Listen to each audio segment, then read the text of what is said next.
Hey there, you're looking kind of cute. Don't forget to subscribe and check out all my other socials. Enjoy.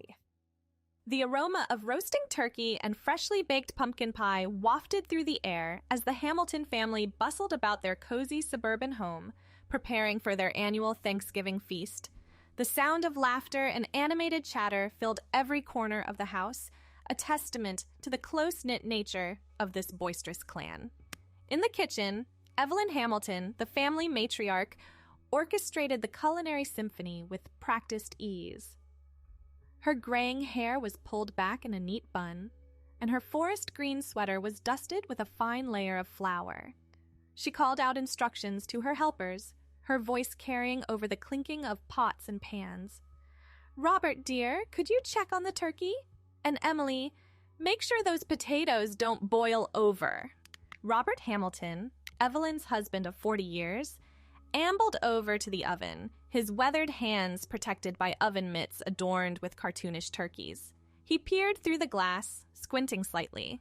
"Looks perfect, hun. Golden brown and juicy as can be," he reported with a proud grin. Emily, their youngest daughter, stirred the pot of potatoes vigorously, her chestnut hair swinging with each movement. "Got it under control, Mom," she chirped, flashing a thumbs up. In the dining room, the rest of the family worked together to set the table. Thomas, the eldest son, carefully arranged the good china, while his wife Lisa artfully folded napkins into intricate shapes. Their children, 10-year-old twins Jack and Jill, giggled as they placed name cards at each setting. "Where's Uncle Matthew's card?" Jack asked, his brow furrowed in confusion. Lisa paused, exchanging a quick glance with Thomas. "Oh, sweetie, I'm sure it's there somewhere. Keep looking," she said, her voice a touch too bright. As the family continued their preparations, an undercurrent of anticipation hummed beneath the surface. Matthew, the middle child of the Hamilton siblings, had always been a bit of an enigma. Quiet and introspective, he'd often felt like the odd one out in their exuberant family gatherings. This year, he'd called ahead to say he had something important to share with everyone. The doorbell chimed, cutting through the din of the kitchen and drawing everyone's attention. Robert wiped his hands on a dish towel and made his way to the front door, a welcoming smile already spreading across his face. "Must be Matthew," he called out. "Always the last to arrive, that one." As Robert swung open the door, the words of greeting died on his lips. Standing on the porch was not the Matthew they all knew, but a striking woman with shoulder-length auburn hair, wearing a deep burgundy sweater dress and black ankle boots. Her face, though familiar, was softened by subtle makeup, and a delicate silver necklace adorned her neck. "Hi, Dad," the woman said, her voice a mix of nervousness and determination. "It's me, Adelaide." Robert stood frozen for a moment, his mind struggling to process what his eyes were seeing. The person before him was undeniably his child, but so different from the son he thought he knew. "Matthew?" he finally managed, his voice barely above a whisper. "It's Adelaide now, Dad," she replied gently. "I know this is a shock, but I hope you can understand. I'm still me, just the real me." Robert's eyes widened, and he took a step back, allowing Adelaide to enter. As she stepped into the warm light of the foyer, the rest of the family began to gather, drawn by the prolonged silence at the door. Evelyn was the first to round the corner, wiping her hands on her apron. Robert, who was at the... Her words cut off abruptly as she caught sight of Adelaide. The wooden spoon she'd been holding clattered to the floor. "Oh my," Evelyn breathed, her hand flying to her mouth. Adelaide stood tall, though her hands fidgeted nervously with the strap of her purse. "Hi, Mom," she said, attempting a smile. "Happy Thanksgiving." The silence that followed was deafening. Thomas and Emily appeared behind their parents, their faces a mix of shock and confusion. Lisa quickly ushered the twins back into the dining room, whispering hurried explanations. "Matthew?" Emily was the first to break the silence, her voice small and uncertain. "Is that really you?" Adelaide nodded, her eyes glistening with unshed tears. "It's me, Em. But it's Adelaide now. I'm transgender. I've been transitioning for the past year, and I felt it was time to be honest with all of you." The words hung in the air, heavy and transformative. The jovial atmosphere that had permeated the house just moments ago seemed to evaporate, replaced by a tense uncertainty. Robert cleared his throat, visibly struggling to find the right words. "Well, that is... You'd better come in properly. It's cold out there." Adelaide stepped fully into the house, the click of her heels on the hardwood floor echoing in the stunned silence. She stood awkwardly in the center of the foyer, looking from face to face, searching for any sign of acceptance. Evelyn, always the peacemaker, was the first to move. She approached Adelaide slowly, her eyes roaming over her child's transformed appearance. Then, with a small nod to herself, she opened her arms. "Oh, my dear," she said, her voice thick with emotion. "You must have been carrying this for so long. Come here." Adelaide fell into her mother's embrace. The tears she'd been holding back finally spilling over. They clung to each other, both shaking slightly, as the rest of the family looked on in various states of bewilderment. "I'm sorry," Adelaide whispered into her mother's shoulder. "I wanted to tell you sooner, but I was so afraid." Evelyn pulled back, cupping Adelaide's face in her hands. "You have nothing to be sorry for," she said firmly. "You're our child, and we love you. This is a lot to take in, but we'll figure it out together." Robert stepped forward, his face a complex mix of emotions. He placed a hand on Adelaide's shoulder, his touch hesitant, but not unkind. "Your mother's right," he said gruffly. "We're family. That doesn't change." Adelaide's tear-streaked face broke into a relieved smile. "Thank you," she breathed. "You have no idea how much that means to me." The moment was interrupted by a small voice from the dining room doorway. "Mom? Dad, is Uncle Matthew okay?" All eyes turned to see Jack and Jill peering around the corner, their young faces etched with concern. Lisa stood behind them, her hand on each of their shoulders, looking apologetically at the group. "I'm sorry," she said. "They were worried." Adelaide took a deep breath and knelt down to the twins' eye level. "Hey, kiddos," she said gently. "I'm okay. Better than okay, actually, but I have something important to tell you. I'm not your Uncle Matthew anymore. I'm your Aunt Adelaide now. Do you understand what that means?" The twins looked at each other, then back at Adelaide. Jill spoke up, her voice curious rather than judgmental. "Does that mean you're a girl now?" Adelaide nodded. "That's right. I've always felt like a girl on the inside, and now I'm living as one on the outside too." Jack's brow furrowed in thought. "But you look different. How did you do that?" "Well," Adelaide began, choosing her words carefully, "I've been taking special medicine that helps my body look more like how I feel inside. And I've learned how to do my hair and makeup, and I wear different clothes now." The twins nodded, seeming to process this information. Then Jack asked, "Can we still play catch in the backyard after dinner?" Adelaide laughed, relief flooding through her. "Of course we can, buddy. I may look different, but I'm still me. I still love all the things we do together." Jill tugged on her mother's sleeve. "Mom, do we need to make a new name card for Aunt Adelaide?" Lisa smiled, her eyes misty. "That's a great idea, sweetheart. Why don't you two go make a new one right now?" As the twins scampered off, the adults were left to navigate the new reality before them. Thomas, who had been quiet throughout the exchange, finally spoke up. "Adelaide," he said, testing out the name. I don't know what to say. This is a lot to take in." Adelaide straightened up, facing her older brother. "I know, Tom, I don't expect everyone to understand right away, but I hope you can try." Thomas ran a hand through his hair, his expression conflicted. "It's just, you've always been my little brother. We shared a room growing up, played on the same baseball team. How long have you felt this way?" "As long as I can remember," Adelaide admitted.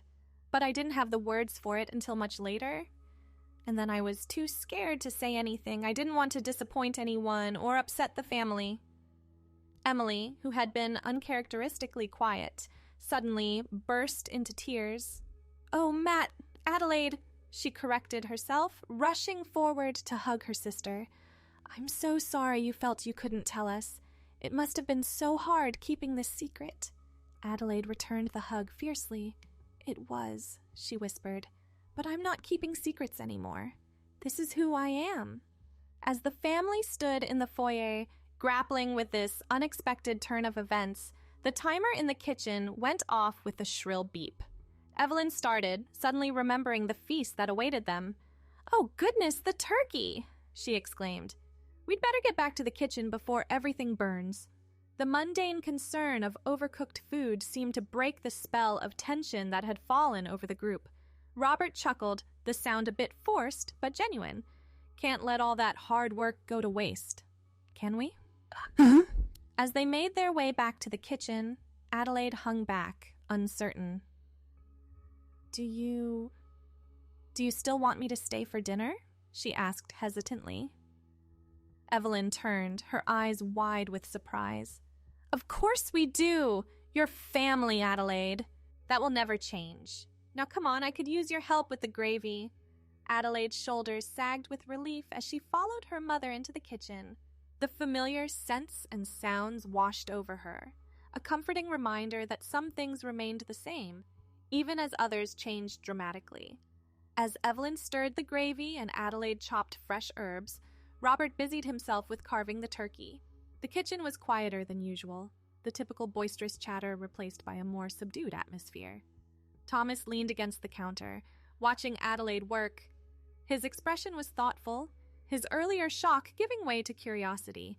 "So, Adelaide," he began, his voice cautious but not unkind, "how long have you been living as a woman?" Adelaide paused in her chopping, considering the question. "I started my medical transition about a year ago," she explained. "But I've been living as Adelaide full-time for the past 6 months. It's been challenging, but also incredibly freeing." "And work?" Emily chimed in, setting a bowl of cranberry sauce on the counter. "How have they handled it?" A small smile played on Adelaide's lips. "Better than I expected, actually. My boss was surprisingly supportive. There were a few awkward moments with some coworkers at first, but overall people have been accepting. I'm lucky in that regard." Robert looked up from the turkey, his brow furrowed. "And your apartment? Your neighbors? Are you safe?" The concern in her father's voice touched Adelaide deeply. "I'm safe, Dad," she assured him. "I moved to a new apartment in a more diverse neighborhood.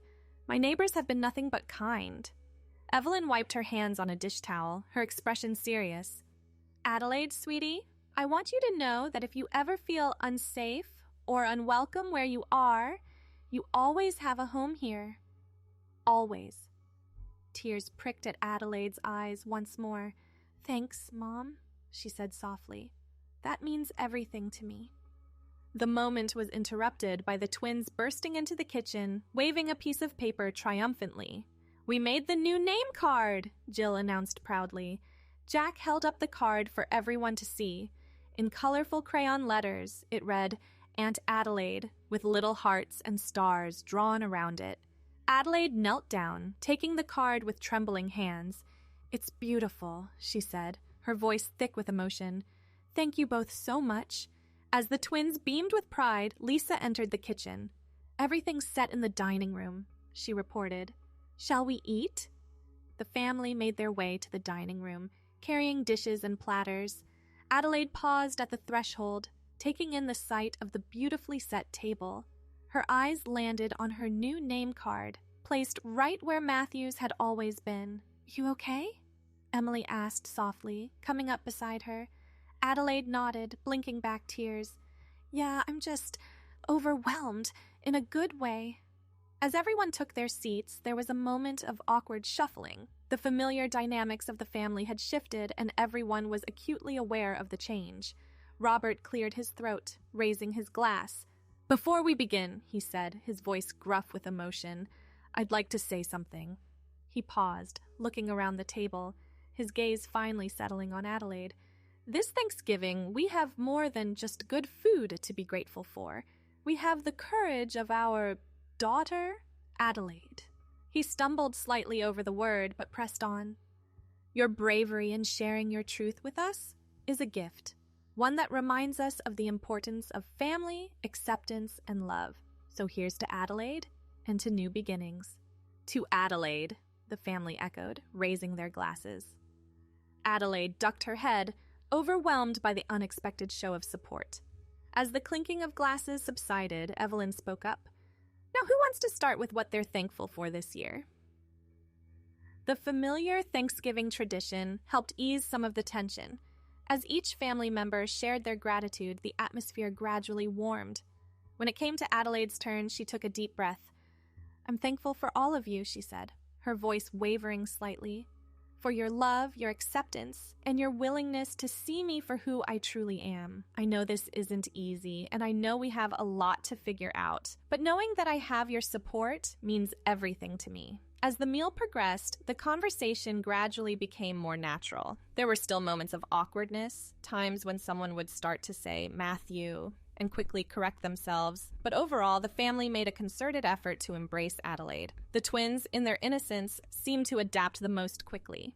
They peppered Adelaide with questions throughout the meal, their curiosity uninhibited by adult reservations. And Adelaide, Jill asked between bites of mashed potatoes, do you still like video games?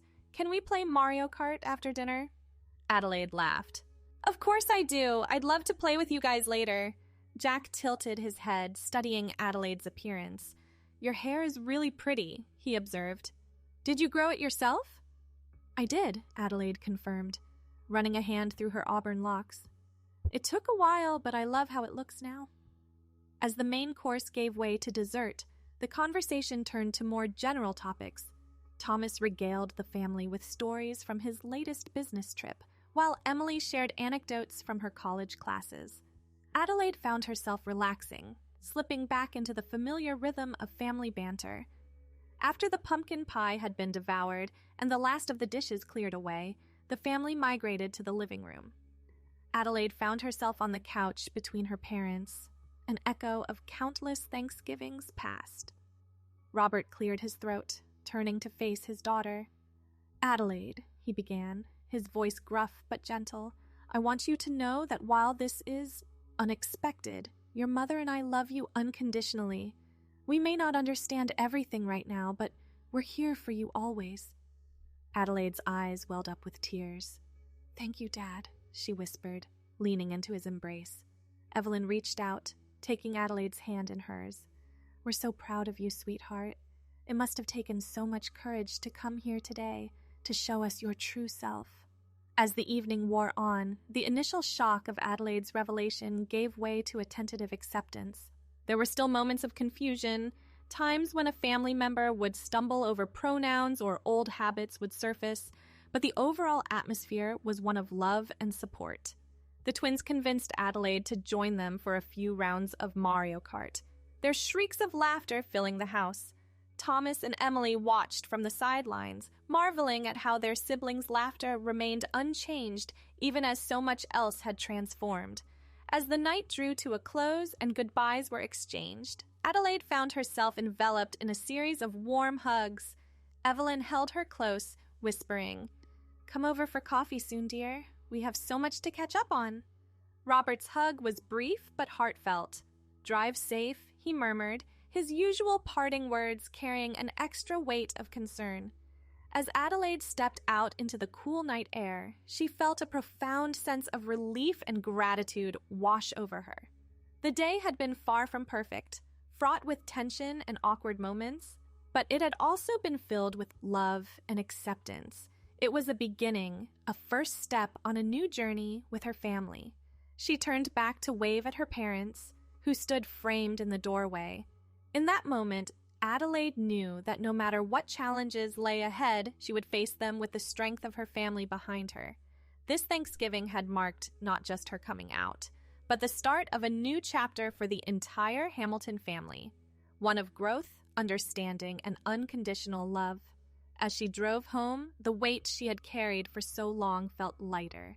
Adelaide smiled to herself, grateful for the family that had chosen love and acceptance in the face of change. It wasn't the Thanksgiving she had always known, but it was the one she had always needed. A celebration of truth, courage, and the enduring bonds of family. Thanks for watching. The rest won't be viewable on YouTube, so check out Patreon if you want more. I hope you have a wonderful day, my cutie.